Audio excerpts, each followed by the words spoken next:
Chapter 1. Tears blurred my vision as I stood alone at the airlock awaiting Captain Cronin, commander of the small fleet of grand warships that had us surrounded and immobilized. My hands shook with adrenaline and my stomach turned queasy.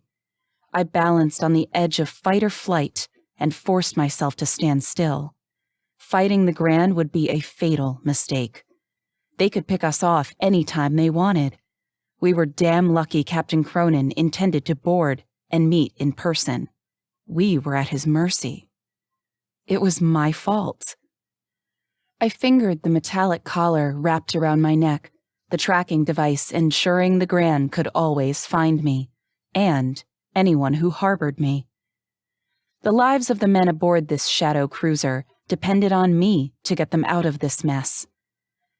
Though most of them didn't even like me, wished I had never been rescued from the Grand in the first place, they were stuck with me as translator for negotiations. No one else spoke the growl-click-snarl language of the Grand. I had begged Caesar to order his men not to fight, to stand back and let me speak on their behalf. When he'd insisted on staying at my side, I begged him to leave me to it. More useless tears streaked my face as I yearned to relive the past 3 weeks spent in Caesar's arms, making love endlessly. I could still feel the warmth of his arms around me as I showered with him, ate with him, slept tangled with his hard body, and woke in his strong embrace. I'd found everything I wanted in life on this ship, with Caesar. It seemed the universe conspired against my wishes. Even if the Grand listened to me, even if my insane plan worked, there was little chance of ever seeing my lover again. I wished I did have Caesar at my side now, holding my hand, telling me everything would be all right. But I couldn't risk his life. The sick, twisty feeling in my gut was the knowledge that the Grand would never let me stay aboard the shadow cruiser with my lover. The thought of never seeing Caesar again terrified me. He'd mended the shattered pieces of my soul and given me new reason to live. Now I faced losing him. The Grand Shuttle slipped into view and slowly glided in to latch on with its docking clamps. I was so tense and wired. Good thing I didn't have my gauntlet blade. I'd be tempted to hack through every one of these cats as they crossed the threshold. Click, snap, thud, pop. The airlock opened and the strange, spiced tang of Gran air wafted past. My senses flooded with intense memories of my time aboard the Grand ship. I tried to focus on the good memories, like Jason, Caesar's brother. Enslaved for a time on the Grand jump ship, Captain Cronin had poured liquor aphrodisiac down my throat daily, keeping my senses drowned in erotic abandon. If only Jason had survived our escape from the Grand. The sounds of growl, snap, clicking chatter snapped my attention back to the moment. Captain Cronin stepped through into our small airlock chamber at the front of his warriors. He was an impressive male, almost 3 meters tall, slim and muscular, with broad shoulders and tan-orange striped fur. Stretching to full height above me, the captain's ears brushed the ceiling and lay back as he looked up to avoid hitting his head. To most people, the Grand looked like lanky, angular cats standing upright, with somewhat humanoid features and build. To me, he was the captain, a male I knew too intimately. Though I wanted to hate him for all he'd done to me, all he may do yet, my emotions towards the captain were a turmoil of conflict. We had shared things that made us more than friends, yet still enemies. Aboard his ship, he'd adopted me as his concubine. Though he never actually fucked me, the captain and I had done everything else possible. I still wore his metallic collar, marking me as property of the Grand, the captain's concubine.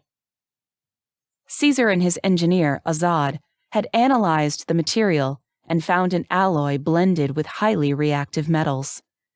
The thing, wrapped tightly around my neck, would probably blow my head off if they tried to remove it. I thought I was free of the Gran and their control over my life. Turned out, this ride aboard the shadow cruiser with Caesar was only a vacation, a delay of the inevitable. The prospect of returning to service as the captain's concubine stretched before me, a dark, joyless future without Caesar in my life. After a few seconds of assessing me and the hallway leading out of the airlock, the captain closed the distance between us. Looming over me, I stood half his height, staring at his belt buckle. He looked down on me with his domination stare, and I fought every instinct in my body not to kick him in his big furry balls. Apart from battle armor on his chest and shoulders, he wore only a belt with a skirt-like fabric that hung front and back. From where he stood, I could easily nail him in the jewels and send him to the floor, puking. I tested the sensitivity of Gran testicles several times. The Gran were larger than humans, towering over us, but had all the same basic equipment, and used it pretty much the same way we did. I was well acquainted with the captain's equipment. The size of his cock made intercourse physically impossible, but that never stopped him from playing pretend as he sprayed female Gran mating pheromones all over me. The captain was very creative in his games. Cronin's yellow, vertical slit cat eyes looked me up and down. I faced him with the knowledge that this large male controlled my future. The only advantage I held was his desire to use me as his personal plaything, and the lie that I could be bred to create more special humans like me. The captain knew the secret of my birth, my unique abilities, and he wanted to breed me. In the eyes of the Gran, I was an upgrade, a new model of human slave to be exploited. "Where are your men to defend you?" The captain's growling assumptions revealed his culture. He had considered me a female of value because 2 of the men in my life had fought and died for me. That's why I insisted no one stand at my side to meet the captain. Another male presence presented a direct challenge to his claim over me. I speak for Captain Caesar of the Shadow Cruiser. I translate for Captain. He negotiate trade with honored Captain Cronin of the Grand Traders Guild. My Gran speak wasn't eloquent, but I made do. The captain and I never had problems communicating. He'd proven an exceptionally observant and perceptive male. 3 more warriors stepped up behind Captain Cronin and ducked their heads to avoid rubbing on the ceiling of the airlock. The captain looked back at his warriors, then gave me another domination stare. I sensed he was unsure how to proceed. "I have grievance with your captain. Grievances are settled before negotiations." I feared as much. Captain Caesar also have grievance with Captain Cronin. I'd never tried to verbally dance with the Gran in such a sensitive negotiation, but I had learned to read the captain's facial expressions and body language. Captain Cronin hissed and bared his teeth. The Gran do not smile out of pleasure. Seeing his teeth was a sign of aggression. This conversation would determine the lives of the men aboard this ship, the life of my lover, and the pressure had me shaking, ready to puke. The captain's claws wrapped around my shoulders, and he bent down to look me in the eyes, nose to nose. "What grievance?" I suspected that if his warriors weren't standing behind him, watching us, this conversation might be less confrontational. The captain and I had always been close. I stared him directly in the eyes, facing him down with the same domination game. A mistake. I quickly dropped my eyes in submission and tried not to rub against his delicate sense of honor. "Your prisoner, the criminal, He was brother to Captain Caesar. Dark memories of Jason's death scraped at my soul yet again. My grief was still too raw. I clamped the strong emotion down and shoved it away to deal with later. The criminal left my ship, taken by Captain Caesar. No grievance exists. Keeping my eyes down, I struggled to find the right words to manage the situation. The criminal died on Grand's ship. Captain Caesar need recompense. Captain request talk. Private. I glanced quickly to the tall, powerful warriors flanking Captain Cronin, and his vertical slit yellow eyes caught my meaning. He looked to his warriors, looked back at me, and inclined his head in the grand indication of yes. Bring me Captain Caesar, unarmed. I looked pointedly at Captain Cronin's battle gauntlet on his right hand. He didn't attempt to remove it. He was willing to talk privately with an unarmed man, but not without his blade. The captain's sense of fair play left something to be desired. The grand battle gauntlet, when activated, lit up a 10-inch arc of white-hot energy around the outside of the knuckles. Those wicked blades cut through anything. I'd learned to use one trying to save Jason's life. I wished I had my stolen gauntlet now. I enjoyed the sense of power and security the weapon gave me. When Cronin's escort warriors departed to their ship through the airlock, I nodded to the captain and retreated to the hallway to get Caesar. Technically, Caesar wasn't a captain, but he was the leader of the pirates aboard this stolen shadow cruiser. I tacked on the fancy title to give Caesar parity with Cronin. Standing around impatient in the galley, Caesar and his pirate crew watched me suspiciously as I tried to still my shaking hands. Captain Cronin of the Grand Traders Guild is willing to speak with Caesar alone. Captain Caesar. Caesar's right-hand Irishman, Chansey, chuckled along with some of the other men. Chansey and I didn't exactly get along.